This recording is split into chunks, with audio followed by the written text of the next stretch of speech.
Bonjour, je souhaite vous parler aujourd'hui de quelque chose qui me tient vraiment à cœur, étant donné que ça rejoint mes convictions personnelles. Il s'agit de la Wicca. Alors, on en entend de plus en plus parler, d'ailleurs sur YouTube, il y a de plus en plus de Wicca, de païennes qui font des vidéos pour expliquer en quoi consiste cette philosophie et les sabbats associés. J'avais envie de faire juste une petite vidéo très rapidement pour résumer vraiment en quelques mots en quoi consiste ce courant, quelles sont ses bases, etc. Alors, la Wicca a 13 principes. Le fondement de sa philosophie est vraiment basé là-dessus. Je vais vous les lire. Alors, 1. Nous pratiquons les rites pour nous mettre en accord avec les rythmes naturels des forces de la vie, marqués par les phases de la lune, les 4 saisons et les 4 fêtes. Donc oui, dans la Wicca, très important, les différentes lunaisons, la pleine lune, la nouvelle lune, la lune décroissante, etc. Un rythme de vie très marqué en accord avec la nature, c'est-à-dire qu'en hiver, c'est plus une période pour l'intériorisation, l'introspection, etc. Alors que l'été, c'est plus se gorger d'énergie vitale, récolter ce qu'on a semé en hiver, mener à bien ses projets, ses buts, etc. L'hiver, c'est yin, c'est à l'intérieur que ça se passe, qu'il faut travailler. L'été, c'est yang. Toute l'énergie intérieure accumulée, il faut la matérialiser. 2. Nous reconnaissons que notre intelligence nous donne une responsabilité unique envers notre environnement. Donc, quelque chose aussi très important dans la Wicca, tout ce qui a trait à l'écologie. Il y a beaucoup de végétariens aussi ou véganes. C'est-à-dire qu'il y a vraiment cette philosophie, la nature est notre Dieu, en fait. Je ne vois pas comment le dire autrement. La nature est notre temple, la grande déesse, donc la mère associée à la terre et le père associé au ciel. Pour moi, le père et la mère forment le tout, qui fait le visible, l'invisible, le yin, le yang, qui forment le grand tout et Dieu, on peut appeler ça comme ça. Donc oui, il y a une grande conscience de son environnement et des êtres qui partagent la même terre que nous, simplement. Un grand respect, une bienveillance. 3. Reconnaissant à toute personne un pouvoir bien plus grand que celui qui lui est apparent. Du fait qu'il est plus grand que l'ordinaire, il est parfois dit surnaturel. Nous pensons cependant que c'est une erreur, car il s'agit d'une potentialité naturelle. Donc il y a vraiment cette idée qu'il n'y a pas de personnes qui ont des dons, qui sont privilégiées avec le don du magnétisme, le don de pendule ou que sais-je. La magie, oui, ça existe, mais ça n'a rien de si ésotérique que ça. C'est à la portée d'absolument n'importe qui. Que ce soit la magie de manière générale ou acquérir n'importe quelle capacité, clairvoyance, clairaudience, c'est comme tout. Il suffit de travailler sur soi et le reste viendra. Progresse, progresse, continue et tu ne pourras jamais reculer. Donc c'est vraiment quelque chose à quoi je tiens beaucoup aussi, des soins énergétiques, c'est cette idée que non, il n'y a pas de don, seulement des capacités à développer présentes, potentielles à l'intérieur de nous tous. 4. Nous pensons que la puissance créatrice s'est manifestée à travers la polarité masculine et féminine, et n'en estimant aucune supérieure à l'autre. Donc égalité du yin, du yang, complémentarité et non pas opposition.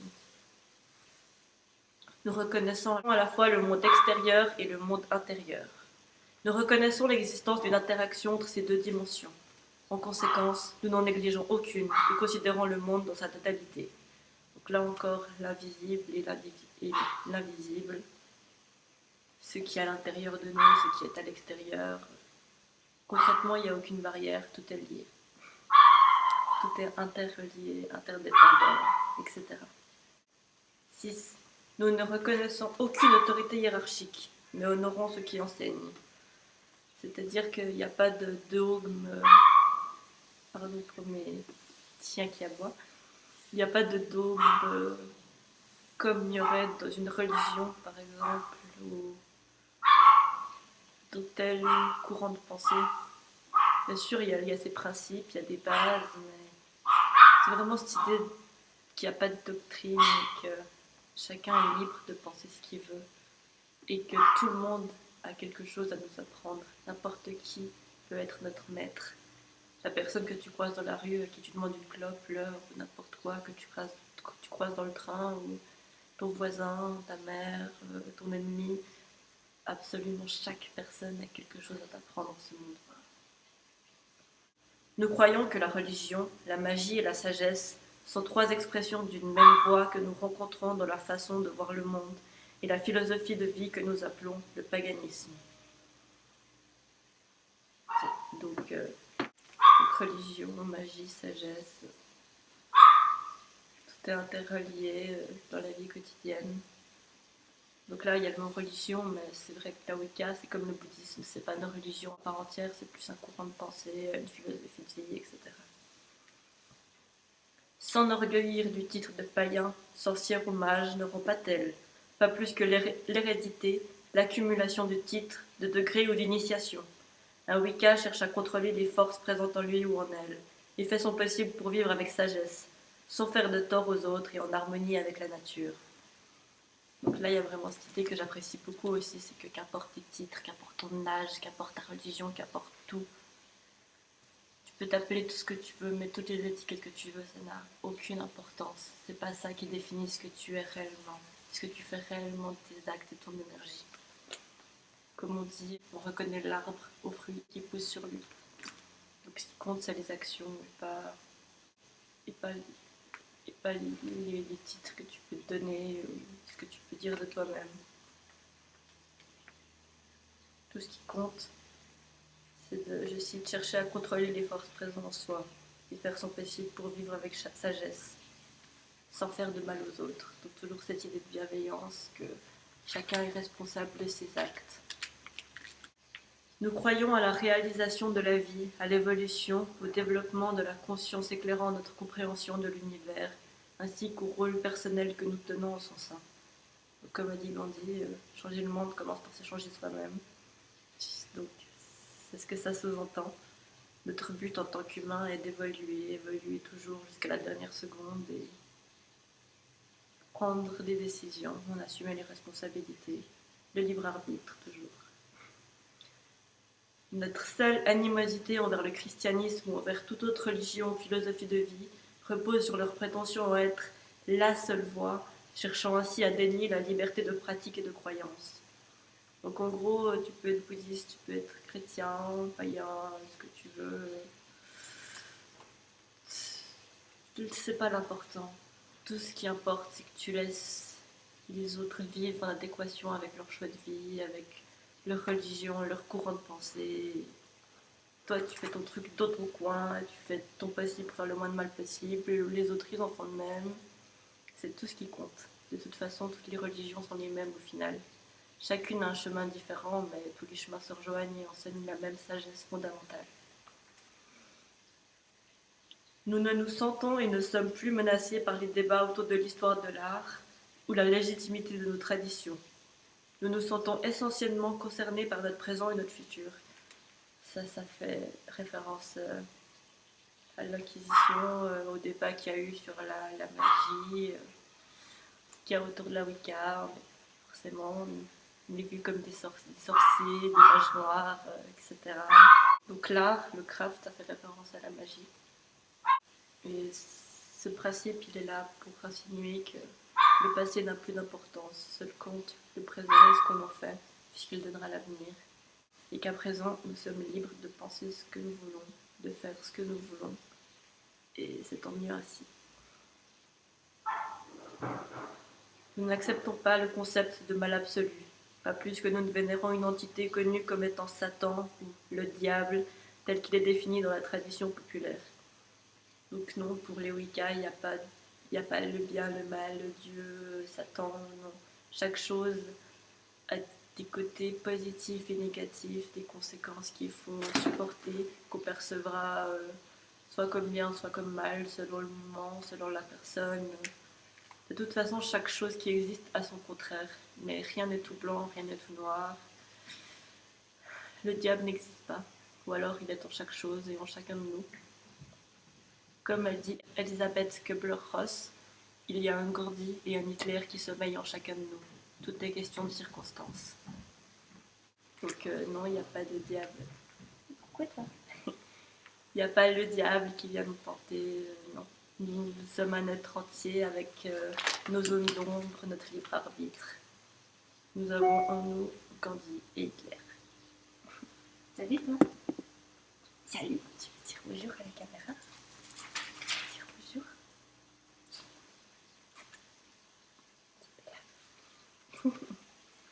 Ah. Vous voulez venir avec moi pour la vidéo?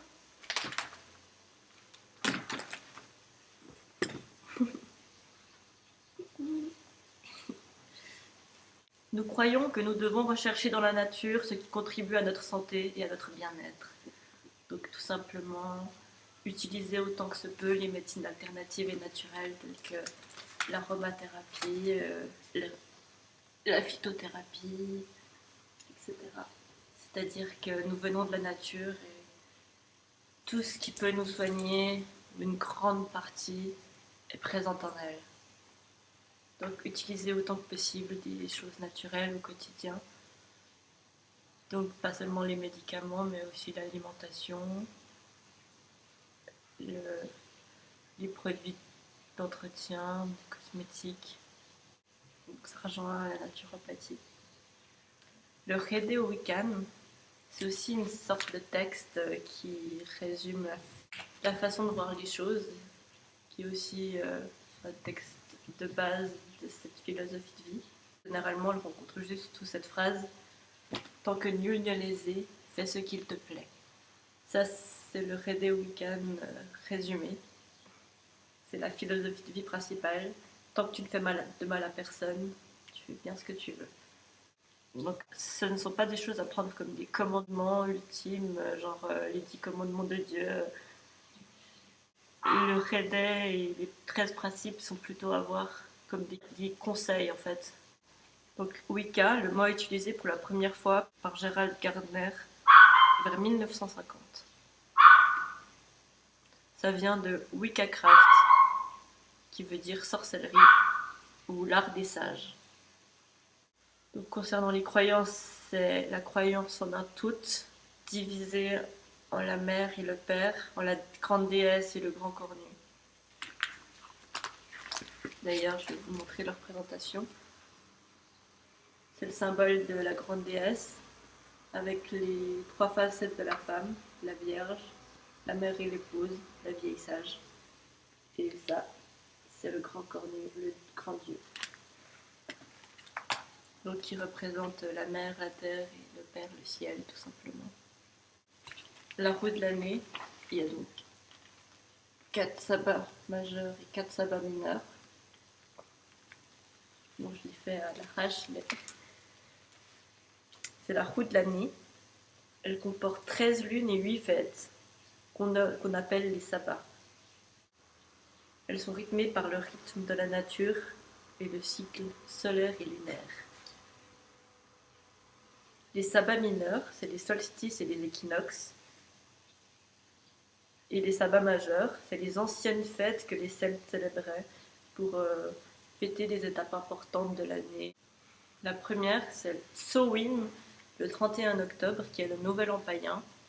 Vient ensuite Yule, le 21 décembre. Concrètement, c'est Noël. À la base, ça s'appelait Yule, et puis les chrétiens qui ont fini par s'allier aux païens, ils ont renommé toutes ces fêtes pour que ça sonne plus chrétien et monothéiste. Mais toutes ces fêtes, à la base, ça vient du paganisme. Imbolc, le 2 février, la fête de la lumière. Beltane, le 1er mai, marque la fin de la saison sombre et le début de la saison claire, donc le retour des beaux jours. Lita, le 21 juin, solstice d'été, le jour le plus long, la nuit la plus courte, victoire du roi chêne, représentant la lumière sur le roi Ou, qui représente l'obscurité, c'est une métaphore Wicca également. Lammas, le 1er août, pareil, hein, le 1er août actuel, c'est juste pompé sur des trucs païens. Mabon le 21 septembre. C'est l'équinoxe d'automne. Fin du cycle productif de la nature. Il est temps pour la nature de se reposer. J'ai oublié également Ostara qui est le 21 mars. Pareil, c'est l'équinoxe de printemps, mais c'est aussi ce qu'on appelle actuellement communément Pâques. D'ailleurs, si on voit tellement de lapins et d'œufs à Pâques, c'est parce que le lapin c'est un symbole païen de prospérité, vu que c'est un animal qui fait énormément de petits, très facilement, des portées assez grandes, facilement assez grandes. C'est un grand symbole de prospérité, de fertilité, etc. Et l'œuf, ça représente tout simplement dans la cosmogonie le début de la vie. C'est un symbole également de vie, de naissance, etc. Donc chacune de ces fêtes, elle est associée à pas mal de choses et il y a pas mal de rituels qu'on peut faire. Par exemple, à Samhain, vu que c'est le nouvel an, cela comprend des résolutions. Le voile entre le pays des vivants et celui des morts est également beaucoup plus fin. Hein, c'est Halloween, on l'appelle actuellement. Donc c'est aussi un moment pour célébrer ses morts, etc. Alors que Beltane, c'est une période vraiment propice au mariage païen, le hand fasting, ou encore Yule qui est fait pour l'introspection profonde, vraiment, etc. À chaque phase de la lune également, il est possible de faire un petit rituel ou poser une intention pour fêter ça. Par exemple, en lune décroissante, on se débarrasse de ce dont on ne veut plus dans nos vies, donc des traits de caractère, des personnes, etc. Et en lune croissante, au contraire, on va se donner des objectifs, viser des nouveaux points. À la pleine lune, quoi qu'on fasse, en fait, la magie est renforcée. Et également, quelque chose de très important pour les Wicca, c'est le pentacle, qui représente donc les 5 éléments reliés et tournés vers l'esprit. Au milieu, il y a la roue des saisons. Donc voilà, j'espère que c'était pas trop long. Je tenais à vous présenter les bases vraiment de la Wicca. C'est vraiment un courant de pensée, une philosophie qui me tient beaucoup à cœur. Et si vous avez des questions plus précises, n'hésitez pas, je peux tout à fait faire d'autres vidéos, par exemple sur un sabbat précisément, ou des exemples de petits rituels à faire, ou n'importe quoi, ça me ferait plaisir, n'hésitez pas. En tout cas, je vous souhaite une très belle journée. Je vous souhaite tout le meilleur. Béni soit votre chemin.